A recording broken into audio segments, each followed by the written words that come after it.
what's interesting is as I was reading your book, of course, there's all the systems and the healing journey, but what I kept on hearing come through in terms of astrology was Chiron.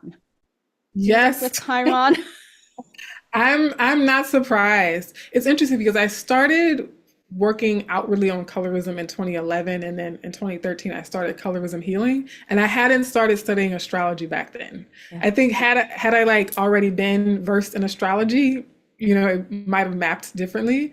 But hindsight, as they say, is 2020, and I'm like, of course this is a Chiron thing, and I have Chiron in Gemini, and that's like my ascendant sign, and so I was like, okay, I get it. Right. The one journey I had to go on just so happens to be the very thing I'm able to like help other people understand and move through for themselves.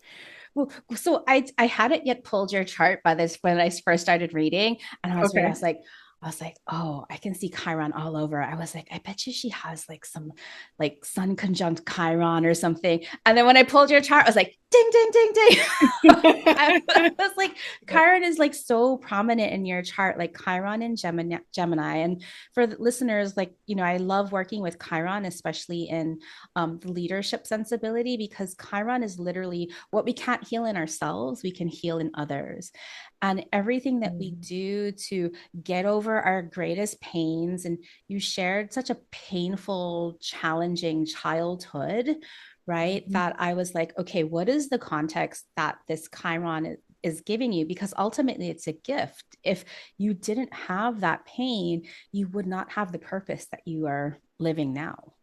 That's true. Yeah. And I wouldn't, like, even if I cared about the issue, like from an intellectual level, Mhm. I think what resonates with the people who've worked with me and what resonates with the people who have followed my work and support my work is that there is a level of authenticity there when I'm talking about the pain, when I'm talking about the grief a lot of times. And even though there are diverse experiences within the realm of colorism, so people have very unique paths and journeys when it comes to this issue, but there is nothing like someone who has been in the trenches for a long time, not only in experiencing the pain of colorism, but someone who has like done a lot of deep work Yeah. to heal and to grow and to like foster or cultivate wisdom from Yeah. that pain and that journey.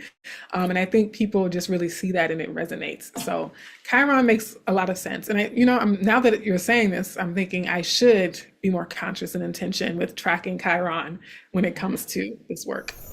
So, thank you again. If this episode, if this podcast has touched your heart, please share it with others. Please leave me a rating and review so we can reach the hearts of even more change makers like you.